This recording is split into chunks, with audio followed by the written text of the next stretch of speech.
आप दिन में यूपीआई कितनी बार यूज करते हो? If you're coming to India, there's a new cashless way to pay. ये क्या है ये? मेरे बैंक में इतने सारे पैसे इकट्ठे हो गए, मुझे खुद नहीं पता। सुबह उठता हूँ तो लोग बोलता पैसा नहीं है, इसमें डालूंगा। मैं बोलता डाल भाई।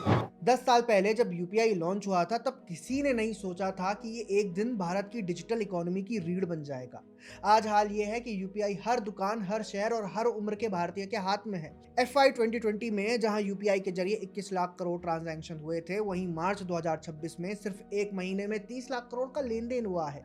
सरकार ने पिछले साल 1 अरब ट्रांजैक्शन प्रतिदिन का लक्ष्य रखा था और अब मार्च में यूपीआई करीब 800 मिलियन यानी 80 करोड़ ट्रांजैक्शन रोज कर रहा है।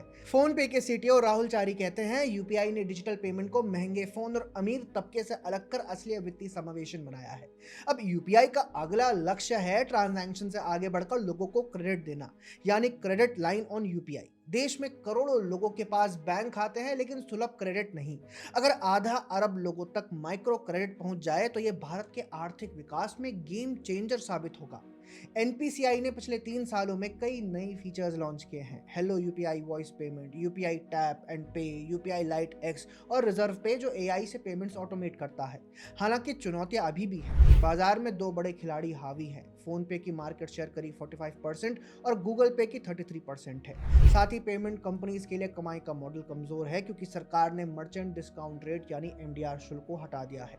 10 साल पहले जब पी चिदम्बरम ने कहा था buy potatoes and tomatoes and pay 7 rupees 50 paisa by a credit card. What will the poor lady do? Does she have a POS machine there?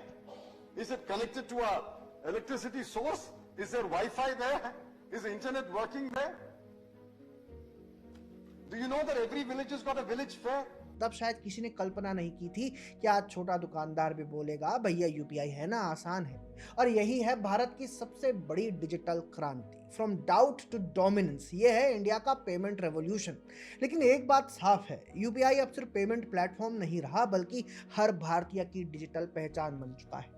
आने वाले 10 वर्षों में इसका टारगेट है 1 अरब यूजर्स और आधा अरब लोगों को सस्ती डिजिटल क्रेडिट तक पहुंचाना।